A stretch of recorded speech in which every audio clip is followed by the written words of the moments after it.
Guys, वैवाहिक बलात्कार को अपराध घोषित करने संबंधी एक याचिका हम लोग को देखने को मिल रही है। मैरिटल रेप को क्रिमिनलाइज करने से रिलेटेड एक पिटीशन, एक प्ली हम लोग को देखने को मिल रही है, जिस पर हम लोग चर्चा करेंगे। तो दिल्ली हाई कोर्ट इस चीज की जो है वो सुनवाई कर रही है।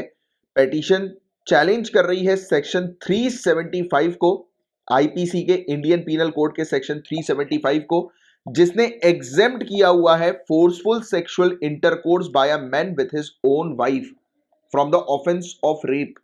मतलब ये कहा है कि अगर एक मैन अपनी वाइफ के साथ अगर फोर्सफुली सेक्सुअल इंटरकोर्स करते हैं तो, और अगर उनकी वाइफ जो है वो 15 साल से ऊपर की है, तो मैन को सजा नहीं होगी। ये एग्जेम्पशन दिया हुआ है और इसे मैरिटल रेप एग्जेम्पशन कहा जाता है। मैरिटल रेप एग्जेम्पशन, बलात्कार, वैवाहिक बलात्कार अपवाद के रूप में भी इसे जाना जाता है। और आपको बता दें कि पूरा मुद्दा क्या है गाइस। तो पिटीशन जो है वो सामने रखी गई है दिल्ली हाई कोर्ट के, जिसमें कहा जा रहा है कि मैरिटल रेप को, वैवाहिक बलात्कार को जो है वो क्रिमिनलाइज किया जाए, अपराध घोषित किया जाए। आपको बता दें कि वर्ष 2012 में हुई निर्भया सामूहिक बलात्कार की भयानक घटना के उपरांत गठित न्यायमूर्ति जे एस वर्मा कमेटी या फिर इन सिंपल वर्मा कमेटी की ऐतिहासिक रिपोर्ट पर सरकार द्वारा ध्यान नहीं देने का यह परिणाम है। वर्मा कमेटी ने जो अपनी रिपोर्ट प्रस्तुत करी थी, उस रिपोर्ट पर सरकार ने एक्शन नहीं लिया। इसलिए आज की डेट में काफी सारी पिटीशन सामने आ रही हैं जो डिमांड कर रही हैं कि वैवाहिक बलात्कार को जो है वो क्रिमिनलाइज करो, इसको अपराध घोषित करो। और गाइस, सरकार ने कहा है कई बार, कई मौके पर सरकार जो है वो कह चुकी है कि इस तरह के निर्णय से विवाह संस्था खतरे में पड़ जाएगी। जो इंस्टीट्यूशन है मैरिज की, वो थ्रेटन होगी इस प्रकार के जो है वो निर्णय से। और विशेषज्ञों के अनुसार निजता के अधिकार यानी कि राइट टू प्रिवेसी सहित इवन शीर्ष अदालत ऑनरेबल सुप्रीम कोर्ट द्वारा भी कई बार कहा गया है कि सरकार का यह तर्क जो है वो अस्थिर है। मतलब कि काफी सारे एक्सपर्ट्स और इवन सुप्रीम कोर्ट भी चाहती है कि मैरिटल रेप को जो है वो क्रिमिनलाइज कर दिया जाए, राइट।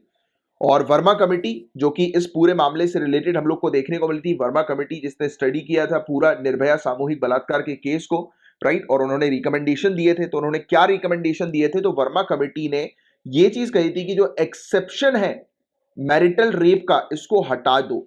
जो अपवाद हम लोग को देखने को मिलता है, जिसके बारे में अभी जस्ट हमने डिस्कस किया, सेक्शन 375 आईपीसी का जो है, उसके तहत जो एक्सेप्शन है मैरिटल रेप को लेकर, तो उसको जो है वो हटा दो, रिमूव कर दो। और law must specify that a marital or other relationship between the perpetrator or victim is not a valid defense against the crime of rape or sexual violation।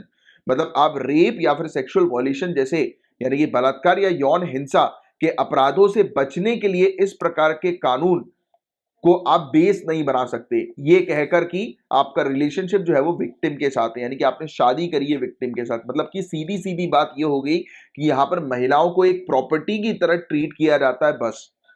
तो ये सोच, ये धारणा लोगों के दिमाग से अब हटानी है, और ये तभी पॉसिबल हो पाएगा जब इससे रिलेटेड प्रॉपर पुख्ता कानून बनेंगे।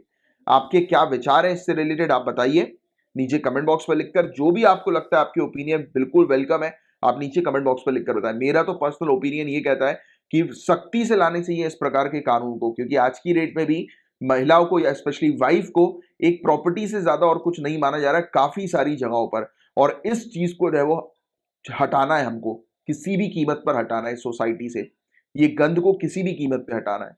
तो क्या आर्ग्यूमेंट जो है वो दिए हैं, क्या तर्क जो है वो दिए हैं सरकार ने इसके खिलाफ? क्यों सरकार नहीं चाहती है कि जो मैरिटल रेप जो है उसको क्रिमिनलाइज किया जाए, वैवाहिक बलात्कार को जो है वो अपराध जो है वो घोषित किया जाए? इसके अगेंस्ट क्यों है सरकार? तो सरकार ने अपने एफिडेविट में कहा है कि मैरिटल रेप जो है वो एक फिनोमिना जो है वो बन सकता है, जिसके चलते मैरिज का इंस्टीट्यूशन डीस्टेबलाइज हो सकता है, विवाह संस्था को ये अस्थिर कर सकता है।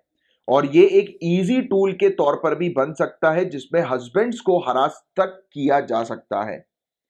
जैसे कि आप लोग जानते हैं गाइस, दहेज प्रथा के मामले में काफी सारे रॉन्ग केसेस हम लोग को देखने को मिल रहा है, राइट, कि कई केसेस में हस्बैंड्स को हरास किया जा रहा है दहेज प्रथा के केसेस में।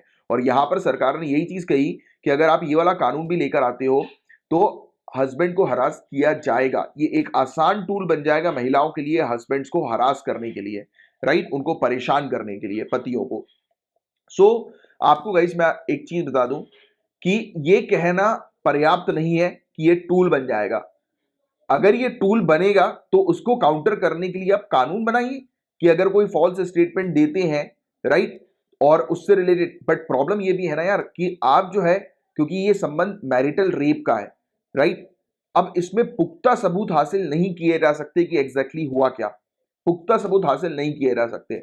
अब इसमें तो ऑब्वियस ही बात है कि इस प्रकार की अगर घटना हो रही है, और दूसरी बात बताऊं, ये घटना जो है वो कब होती है पता है इस प्रकार की, यानी कि वाइफ जो है वो हस्बैंड के ऊपर केस करती है, हस्बैंड वाइफ के ऊपर केस करते हैं, कब होता है, जब दोनों के बीच में एक अच्छे रिलेशनशिप नहीं होते हैं, हेल्दी रिलेशनशिप, दोनों के बीच में बातचीत बंद हो जाती है, हेल्दी रिलेशनशिप नहीं होते, एक दूसरे के मतलब से जलन होने लगती है या इंटरेस्ट खोने लगता है। वो उसकी वजह यह भी है क्योंकि लोग जो है वो अपने लाइफ पार्टनर के साथ जो है वो टाइम स्पेंड नहीं करते हैं लाइफ पार्टनर के साथ। और कई केसेस में तो ये भी देखा गया है कि कई केसेस में लोगों की फोर्सफुली मैरिज कर दी जाती है। तो उसके पीछे का भी कारण यही है कि भाई आप फोर्सफुली मैरिज करोगे जब सामने वाले का इंटरेस्ट ही नहीं है मैरिज में, और आप अगर उसको उसकी मैरिज करवा देते हैं तो that will become difficult in future for both of them, दोनों के लिए बहुत डिफिकल्ट हो जाएगा। तो दीज आर सम पॉइंट्स जो कि आप अपने आंसर को अच्छा बनाने के लिए रिफ्लेक्ट कर सकते हो, बता सकते हो। इवन आपकी भी अगर कोई पर्सनल ओपिनियन है तो बताइए जरा नीचे कमेंट बॉक्स पे लिखकर। तो सरकार ने तो सीधे सीधे ये चीज कह दी कि एक इजी टूल बन सकता है हस्बैंड्स को हरास करने के लिए। इवन उन्होंने ये तक ऐड कर दिया कि what may appear to be marital rape to an individual wife it may not appear so to other, कि जो यौन संबंधी पत्नी के लिए वैवाहिक बलात्कार प्रतीत हो सकते हैं, ये हो सकता है कि वह दूसरों को ऐसा नहीं लगे, कि काफी सारे लोगों को शायद ये ना लगे, क्योंकि मेंटालिटी भी है लोगों की, हम लोग को देखने को मिलता है कि शादी करने के बाद लोगों को लगता है कि वाइफ जो है वो उनकी एसेट जो है वो बन गई है, प्रॉपर्टी जो है वो बन गई है। एंड रीसेंट जजमेंट जिसमें क्वेश्चन जो है वो उठाए गए हैं सरकार के खिलाफ, तो एक independent thought versus union of India का केस हम लोग को 2017 का देखने को मिला, जिसमें ऑनरेबल सुप्रीम कोर्ट ने तक कहा कि माइनर वाइफ के साथ अगर किसी प्रकार से रेप हो रहा है तो वो क्रिमिनलाइज कहलाया जाएगा। नाबालिग पत्नी के साथ बलात्कार को इन्होंने अपराध जो है वो घोषित कर दिया था। फिर जस्टिस के S पुट्टा Swami versus union of India का केस था, जिसमें ऑनरेबल सुप्रीम कोर्ट ने रिकॉग्नाइज किया था, आप जानते हैं काफी फेमस केस ये, राइट टू प्रिवेसी का, निजता के मौलिक अधिकार की इन्होंने बात करी कि हर एक इंडिविजुअल के पास जो है वो किसका अधिकार है, राइट टू प्रिवेसी का। आर्टिकल 21 के तहत जो है उसको रखा जाता है, आपको पता होगा इस चीज के बारे में, राइट टू प्रिवेसी को, निजता के अधिकार को, है ना, ये वाली बात आप जानते ही हैं। तो जो निजता का अधिकार जो ऑलरेडी प्राप्त हम लोग को देखने को मिल रहा है, तो ये वाली चीज भी तो है कि हर एक इंडिविजुअल की जो बॉडी है वो उसकी प्राइवेट प्रॉपर्टी है, प्राइवेट बॉडी है, राइट। तो जब तक वो नहीं चाहेंगे कि आप जो है वो उसमें उनमें मतलब इन्वॉल्व नहीं होना चाहेंगे, तब तक उन्हें आप फोर्स नहीं कर सकते हो, राइट। अगर फोर्स कर रहे हो तो उनकी प्रिवेसी के ऊपर खतरा है, प्रिवेसी का उल्लंघन है सीधे सीधे, है ना। फिर एक Joseph shine versus union of India का केस 2018 का देखने को मिला, जिसमें 5 जजेस की बेंच ने अडल्ट्री को एज अ क्राइम के तौर पर जो है वो डिक्लेयर कर दिया था, व्यभिचार को यानी कि अडल्ट्री को अपराध घोषित कर दिया था। क्या आप मुझे एक्सप्लेन कर सकते हो अडल्ट्री क्या है, नीचे कमेंट बॉक्स पर लिखकर। इसके बारे में पहले भी मैं कवर जो है वो करवा चुका हूं, अडल्ट्री से रिलेटेड टॉपिक, तो आप मुझे नीचे कमेंट बॉक्स पर लिखकर बताएं, राइट। और ओरिजिन जो हम लोग को मैरिटल रेप का देखने को मिलता है, ये चीज थोड़ी सी इंपॉर्टेंट है, आप अपने मेंस में उपयोग कर सकते हैं कि किस प्रकार से मैरिटल रेप का ओरिजिन हुआ, कहां से इसकी शुरुआत होती है वैवाहिक बलात्कार, स्पेशली अपवाद की, एक्सेप्शन की, कि वैवाहिक बलात्कार जो है वो एग्जेम्प्ट कर दिया जाएगा, उससे रिलेटेड कार्रवाई जो है वो नहीं होगी।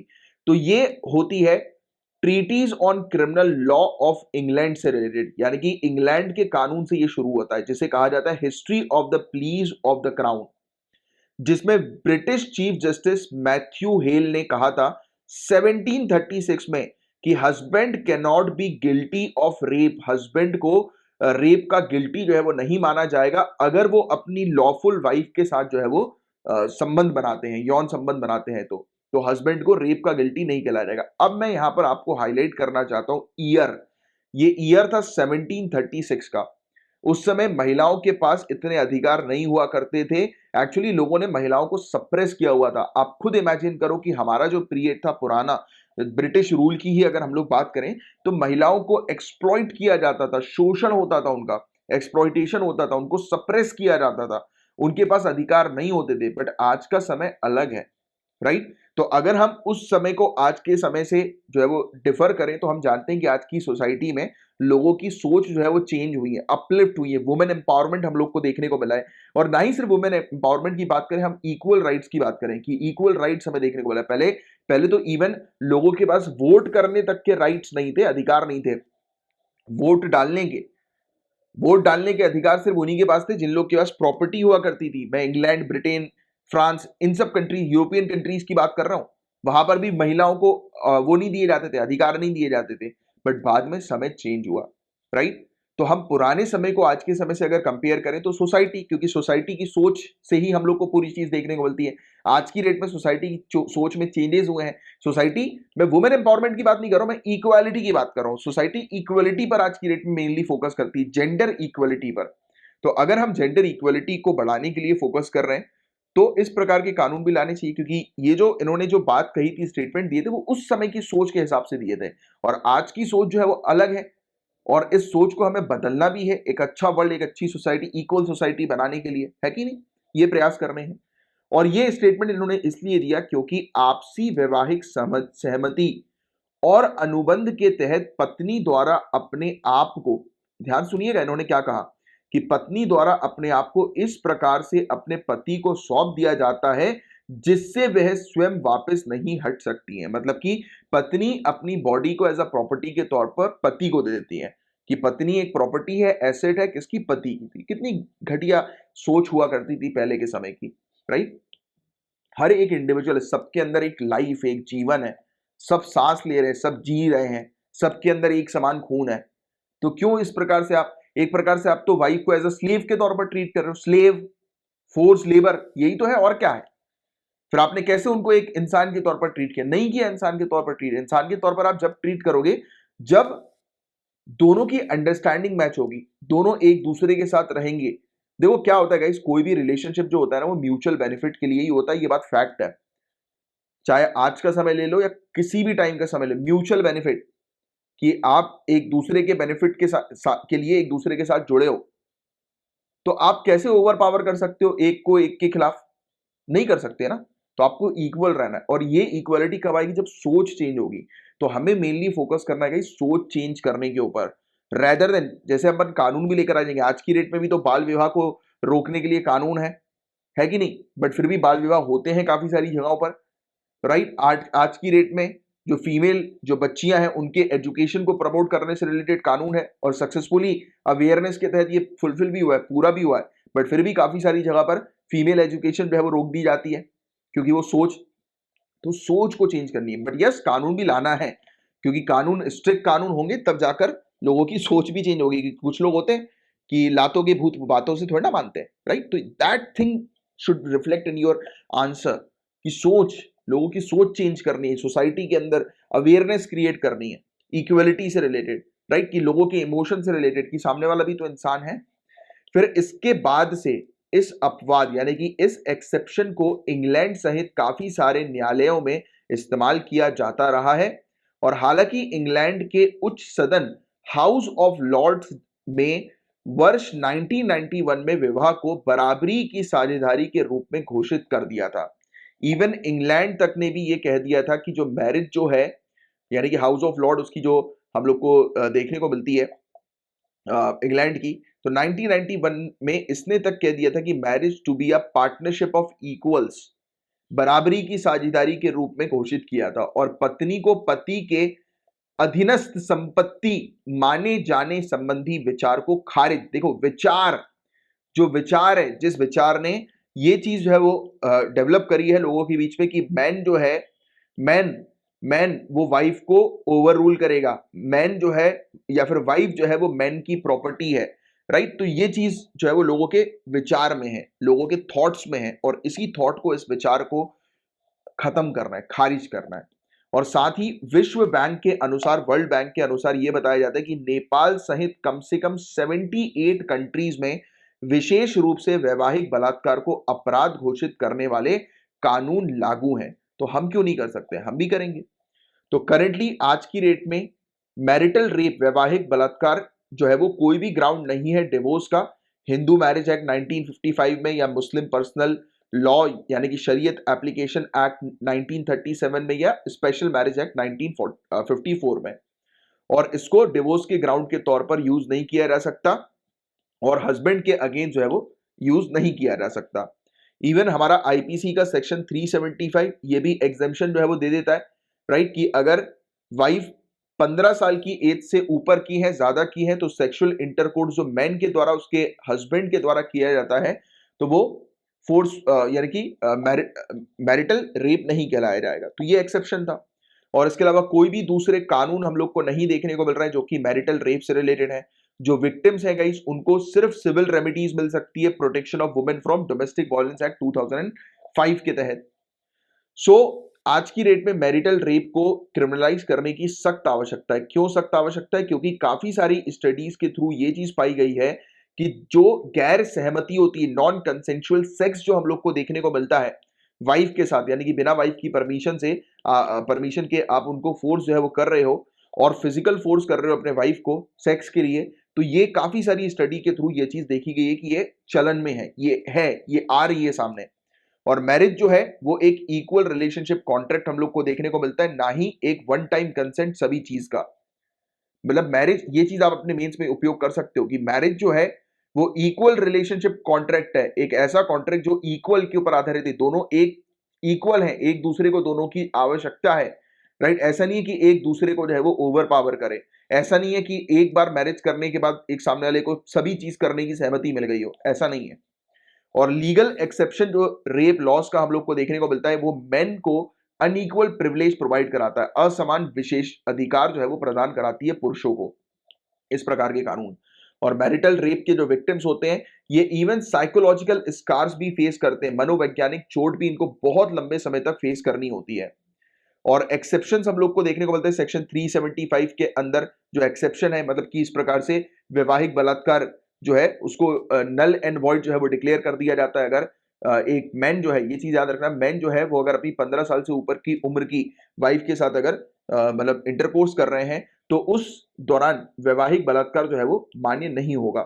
और ये बताया जाता है कि सीधे सीधे उल्लंघन आर्टिकल 14, आर्टिकल 15, आर्टिकल 19 और आर्टिकल 21 का है, सीधे सीधे महिलाओं के फंडामेंटल राइट्स का सीधे सीधे उल्लंघन है ये, मौलिक अधिकार का, मूल अधिकार का। और पैट्रियार्कल नेचर जो हमारी इंडियन सोसाइटी की हमें देखने को मिलती है, इसने पुरुषों के दिमाग में यह बात स्टक कर दी है, सजा दी है कि महिलाओं से अपेक्षा की जा सकती है कि जब उनके पति इंटरकोर्स की मांग करें तो वे इसका पालन करें। तो मतलब कुल मिलाकर ये क्या है, ये लोगों के दिमाग में जो ये चीज है इसको हमें हटाना है कि महिला एक प्रॉपर्टी, ऐसा नहीं है, इक्वल है, वो भी इंसान है, वो भी जीवित है, जैसे आप हो वैसी वो है, राइट। और इवन आज की डेट में तो आप जानते ही हो, सिविल सर्विसेज की बात करें तो महिलाओं कितनी ज्यादा हम लोग को देखने को मिल रही है टॉप मोस्ट पोजीशन के अंदर, राइट। और पुरुष देखिए आवारागर्दी वाली एक्टिविटीज में लगे हुए। तो अपने आप को इंप्रूव करो, इस प्रकार की चीजों में इन्वॉल्व जो भी लोग हो रहे हैं वो गलत है, वो घटिया, ये सोच ही घटिया है, राइट। और विक्टिम जो है वो फिजिकल अब्यूज भी सफर करती है। मैंने तो पर्सनली कई बार ऐसे चीज सुनी भी है काफी सारे जगहों पर, काफी सारी मतलब पर्सनल लेवल पर कि यार ये इस प्रकार से चीजें हो रही है, बड़ी गुस्सा आती है, राइट, कि क्या करें यार भाई साहब। अब प्रॉब्लम ये है कि कई केसेस में ये भी होता है, आप देखो महिला क्या होती है गाइस, महिला वो ना ही सिर्फ अपने बारे में सोचती हैं बल्कि अपने पूरे परिवार के बारे में सोचती हैं। वो सोचती हैं कि अगर मैंने केस कर दिया पुलिस में, मैंने तो कहा भी था, एक सजेशन भी दिया था कि आप तुरंत जो है वो केस करिए, आप बोले तो मैं करूं आपके बिहाफ में जो है वो केस, तो बोलती नहीं मैं फिर मुकर जाऊंगी। अब प्रॉब्लम यही है ना, क्योंकि उनको जो है वो अपने फैमिली को लेकर भी चलना है। देखिए सहती हैं वो बट फिर भी अपनी फैमिली के बारे में सबसे पहले सोचती हैं। तो आप कैसे कर सकते हो यार लेडी के साथ ऐसा कुछ। और कहा जाता है ना कि हमारे यहाँ पर, हमारे देश में महिलाओं को जो है वो माता के समान जो है वो पूजा जाता है, कन्या भोज हम कराते हैं, राइट। हर एक धर्म, हर एक रिलीजन की आप बात करें तो महिला को जो है वो मतलब टॉप पर जो है वो रखा गया है, हमेशा टॉप पर भी ना किया जाए तो इक्वल लेवल पर रखा गया, और वहीं पर ही हम इस प्रकार की हरकत कर रहे हैं यार। तो ये बहुत घटिया है चीज, ये लोगों के दिमाग में बहुत घटिया सोच है, राइट। तो ये चीज नहीं करना है। एंड इसके अलावा महिला जो है वो मेंटल ट्रॉमा से होकर भी गुजरती है, क्योंकि उनकी डिग्निटी का उल्लंघन है ना, उनकी डिग्निटी का उल्लंघन है, शारीरिक शोषण का शिकार जो है वो बन जाती है, उनकी मर्यादा भंग हो जाती है, राइट। और साथ ही साथ ये पिछले 70 साल की बात करें गाइस, 70 सालों से ये जो एग्जेम्पशन हम लोग को सेक्शन 375 में देखने को मिल रहा है, इसको हटाया ही नहीं गया, ये एज इट इज है। तो आज की डेट में इस एग्जेम्पशन को हटाने की आवश्यकता है और सख्त कानून जो है वो बनाने की आवश्यकता है। बट ये भी ध्यान में रखते हुए कि इसके कारण हस्बैंड के ऊपर जो है वो ना हो, मतलब कि होता है ना कि इजी टूल ना बन जाए हस्बैंड को हरास करने के लिए। तो वो पूरे पॉइंट जो है वो देखते हुए ये चीज करनी है। अबव एवरीथिंग सोसाइटी में अवेयरनेस क्रिएट करने की आवश्यकता है। और बाल विवाह का प्रचलन और कई मामलों में महिलाओं की जबरन शादी समाज में आम बात हम लोग को देखने को मिलती है। देखिए, बाल विवाह भी हो रहे हैं, फोर्सफुल मैरिज भी हो रही है कानून होने के बावजूद भी। तो इसलिए कुछ प्रॉब्लम्स भी हैं इस कानून से रिलेटेड। प्रॉब्लम पहली बात तो यही है कि ऑब्वियस ही बात है कि आप वो चीज मेंशन करेंगे कि हस्बैंड को जो है वो हरास करने के लिए किया जाता है। जैसे कि धारा 498 की अगर हम बात करें, आईपीसी की धारा 498, इसका दुरुपयोग किया जाता है पतियों को परेशान करने के लिए, वो दहेज प्रथा वाला कानून है ना। और साथ ही साथ इससे ये भी चीज होगी कि मैरिज का जो इंस्टीट्यूशन है वो डीस्टेबलाइज हो जाएगा, राइट। मतलब कि जो विवाह जो है उसकी संस्था वो अस्थिर जो है वो हो जाएगी इस चीज के कारण। तो ये सब चीजें भी बताई जाती है। बट इट डजंट मीन कि हम कानून ना लेकर आए, क्योंकि देखो ऑथर तो ये चीज मेंशन कर रहे हैं कि काफी सारे देश, अगर वेस्टर्न कंट्रीज की बात करें, पश्चिमी देश, तो उन्होंने इसको रोकने के लिए कानून लेकर आ गए। मैरिटल लॉ से रिलेटेड कानून, सॉरी मैरिटल रेप से रिलेटेड, वैवाहिक बलात्कार से रिलेटेड कानून है, सख्त कानून है। तो ये ऑथर कह रहे हैं कि हमें जो है वो वेस्टर्न कंट्री को ना फॉलो करते हुए हमें अपनी कंट्री के अकॉर्डिंग जो है वो चीजें सोचनी चाहिए। That is good, that is okay कि हमें अपनी सोसाइटी के अकॉर्डिंग चीजें देखनी है, क्योंकि अल्टीमेटली ये कानून अप्लाई होगा हमारी सोसाइटी में। तो हमारी सोसाइटी में ये चीज हमें देखनी है। तो हमारी सोसाइटी को अगर हम अलग अलग तरीके से अवेयर करें, and secondly guys, above all each and everything, जो भी ये सोच जो होती है ना वो घर से डेवलप होती है। ये चीज बिल्कुल सही है। कई बार आप सोचेंगे, बोलेंगे कि सर जरूरी नहीं है कि घर से डेवलप हो, पीयर ग्रुप्स भी तो होता है, दोस्त फ्रेंड सर्कल भी होता है। यस, मैंने मान लिया फ्रेंड सर्कल भी होता है, घर वाले बहुत अच्छे होते हैं, लड़के बिगड़े होते हैं, लड़कियां बिगड़ी होती हैं, होता है, ऐसे केसेस भी हैं। बट क्या होता है कि जो बचपन से जो चीज सिखाई जाती है ना, बचपन से, अर्ली एज, जो वो घर में देखते हैं माहौल, तो वो कहीं ना कहीं हद तक माइंड पर इफेक्ट डालता है। घर का माहौल बहुत इंपॉर्टेंट होता है।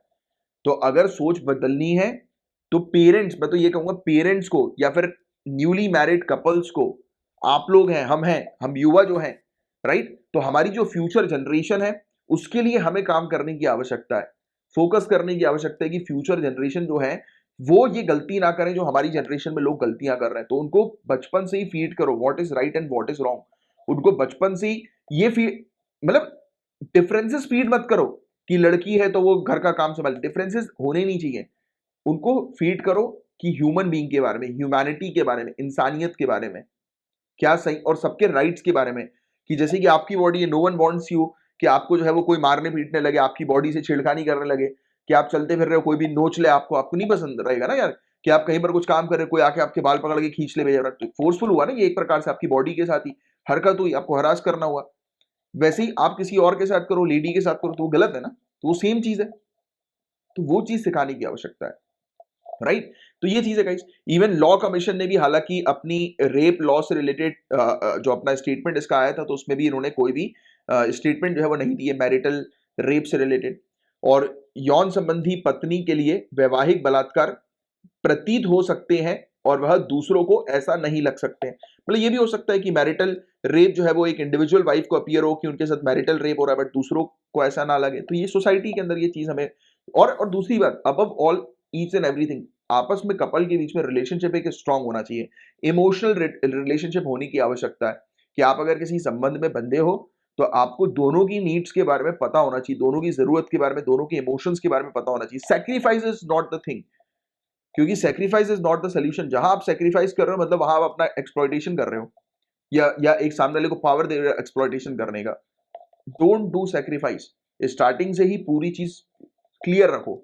और ये चीज कब होगी? एजुकेशन के माध्यम से, अवेयरनेस के माध्यम से, राइट। एक अच्छी सोसाइटी हमें बनानी है तो ये दो चीजों पर फोकस हमें करना पड़ेगा, राइट। और साथ ही साथ ये कई स्थिति में हम लोग को वही चीज देखने को मिलती है कि ऐसी चीज जो होती है, सेक्सुअल एक्ट जो होते हैं उससे रिलेटेड प्रूफ्स नहीं मिल पाते। This is again a very important issue, right. कि जो अगर कोर्ट में केस जाता है तो उस केस को प्रूव ही नहीं किया जा सकता, राइट। तो ये भी एक बड़ी प्रॉब्लम है। तो क्या करोगे आप? आपको अवेयरनेस क्रिएट करनी है, अवेयरनेस, अच्छी सोसाइटी बनानी है, एजुकेट करना है। और जो मैंने आपको कुछ पॉइंट्स दिए extra apart from this particular topic, जो अलग से मैंने आपको बताया, क्योंकि अवेयरनेस की बात इस पर्टिकुलर पूरे टॉपिक में ऑथर ने नहीं करी है, एडिटर ने नहीं करी है, बट ये पॉइंट्स आप लिखेंगे जो मैंने भी आपको मेंशन किए, ठीक है? तो ये था गाइस पूरा वो टॉपिक। उम्मीद करता हूँ बहुत अच्छे से ये टॉपिक आपको समझ में आया होगा। इस पर एक अच्छा आप आंसर जो है वो बना सकते हैं, और इस टाइप के क्वेश्चंस पूछे जाते हैं गाइस, राइट?